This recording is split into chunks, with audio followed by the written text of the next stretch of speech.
Okay, this is 11.2 Gas Law's Guided Notes. At the very top, you should see Boyles Law, pressure-volume relationship. Here we go. Boyles Law is the one that tells us that volume varies inversely with pressure at a constant temperature. So if temperature's not changing and volume is going down, pressure should be going up. They are inversely related. Okay? So here you see the equation for it. So here's my condition 1. Pressure 1 times volume 1 should equal pressure 2 times volume 2 because it's the same substance. So watch this. If I have helium gas and it's collected at 750 millimeters of mercury, it occupies a volume of 250 milliliters. What pressure does it exert if that volume increases to 300? Well, if volume's increasing, pressure should go down. So let's look. Let's plug them in. Your first pressure is that 750 millimeters of mercury times the initial volume, which is 250 milliliters. As long as all of these units are the same, milliliters to milliliters, millimeters of mercury to millimeters of mercury, you're fine.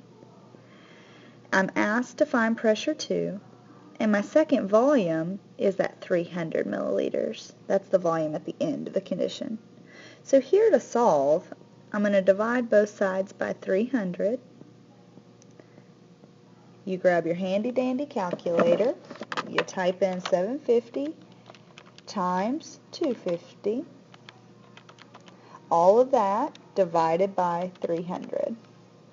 You should get a pressure of 625 units would be millimeters of mercury.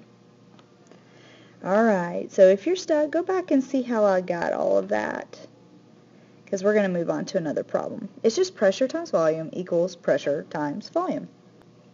Okay guys, here we're going to meet Charles. He worked with temperature and volume. He said that when temperature increases, volume directly increases, but it must be in Kelvin. Big deal. Here we go. That's how you change Kelvin, or Celsius to Kelvin. Just add 273. That's on the back of your green sheet. There's a video for you to watch if you want, but just keep in mind, as volume goes up, temperature goes up. If volume goes down, temperature goes down, and vice versa. Okay? The equation for that, since it's a direct relationship, is division. Volume 1 over temperature 1 equals volume 2 over temperature 2. Set 1 here, this is your original conditions. This is after some change. Again, must be in units of Kelvin. We will go work a sample problem. So here we have a neon gas with a volume of 752 milliliters at 25 degrees Celsius. What volume will it occupy if we raise the temperature to 50? Well, since they're directly proportional, volume should be going up. So let's plug these values in. V1 is 752 milliliters. I didn't do this on the first one, but this is good practice. T1 is 25 degrees Celsius, but I can't use Celsius. I've got to add 273 to that, which is 298 Kelvin. Then I'm going to find V2, and T2 is 50 degrees Celsius plus 273. And I don't know that one off the top of my head. It's 323 Kelvin. So I'm going to plug all these in now. V1, 752 over T1, 298 is equal to my new volume over 323. If this looks familiar, that's good. I want you to think of these like ratios and cross multiply, then divide. So I'm going to be moving up here with my work. 752 times 323 should give a big ugly number, 242,896. All of that is equal to 298 V times V. So to get V by itself, divide both sides by 298. Here you see those two cancel. 298 over 298 cancels. And V should be equal to, give me 1 second, 815. 815 milliliters. Again, volume went up because temperature went up. Big key here, make sure your temperature is in Kelvin. Make sure that you are dividing by the correct value. Alright, we're going to move on. Welcome to Gay-Lussac's law. So we had Boyles, Charles, now Gay-Lussac. He tells us that pressure, it varies directly with temperature as well. So it's just like we just saw. As temperature increases, pressure is going to increase directly. So take a guess at what that equation is going to be shown as. Hopefully you guessed correctly. Make sure you jot this down. P1 over T1 is equal to P2 over T2. Again, temperatures have to be in Kelvin. So just the same, if I left that hot balloon outside, as the temperature goes up, the pressure on the inside of the balloon goes up because there's more force spread over that area because the particles are moving faster. Let's go do a sample problem. Alright, I'm going to try my best to write a little smaller. Here we have a gas container. You have an initial pressure of 3 atmospheres. That's my first pressure. Not volume. Initial temperature is 25 degrees Celsius, which is 298 Kelvin when I add my 273. My second pressure is what I'm looking for. Again, my second temperature is 52. So 52 plus 273, let me type that in, is 325 Kelvin. So we just plug these into the equation. You have 3 on top, 298 on bottom, is equal to pressure 2, which we don't know, over temperature 2. This should come out in atmospheres because kelvins will cancel.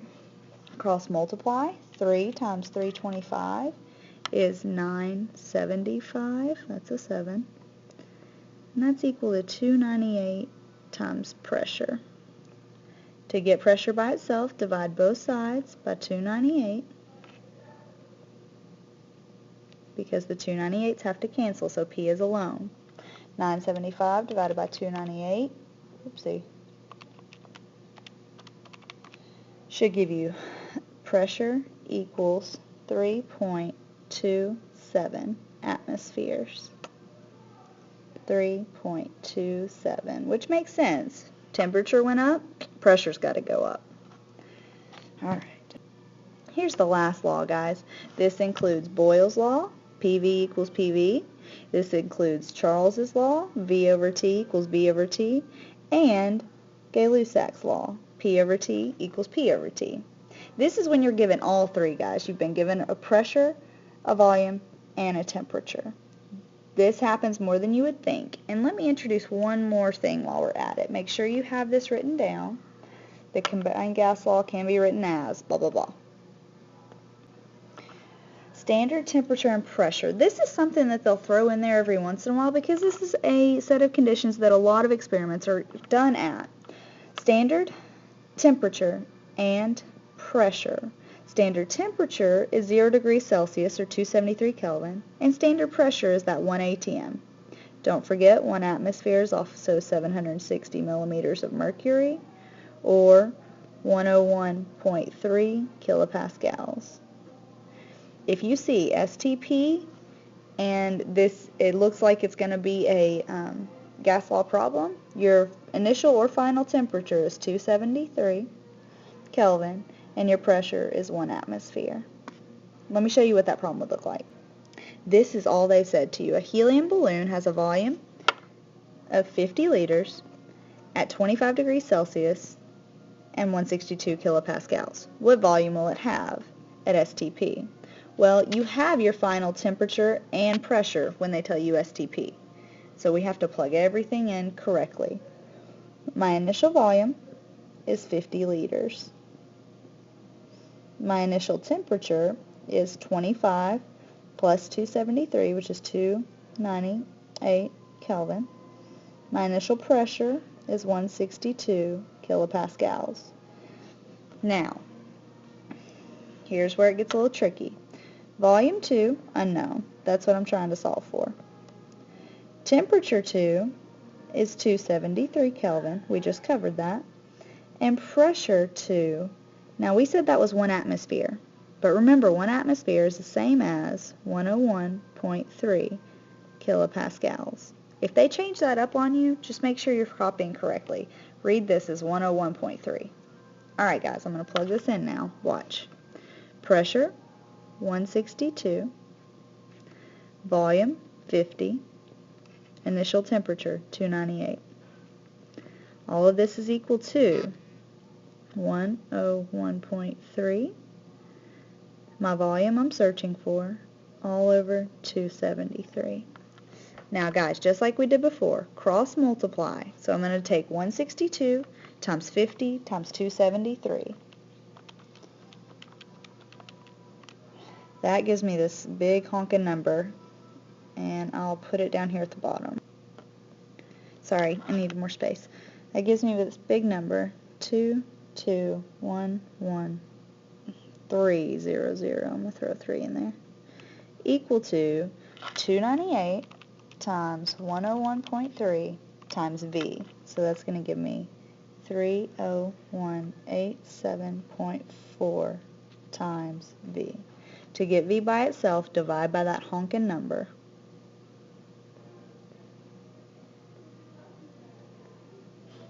On both sides. And I know a lot of you do this in your calculator, but I want you just to see it. You should get a final volume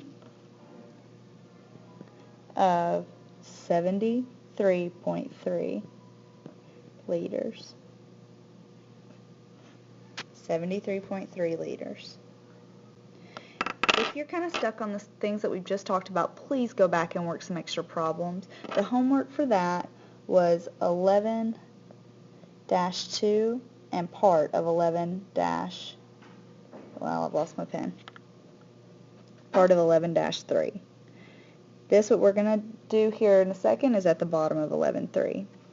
So, Avogadro, if you don't remember his name, you weren't listening earlier this year.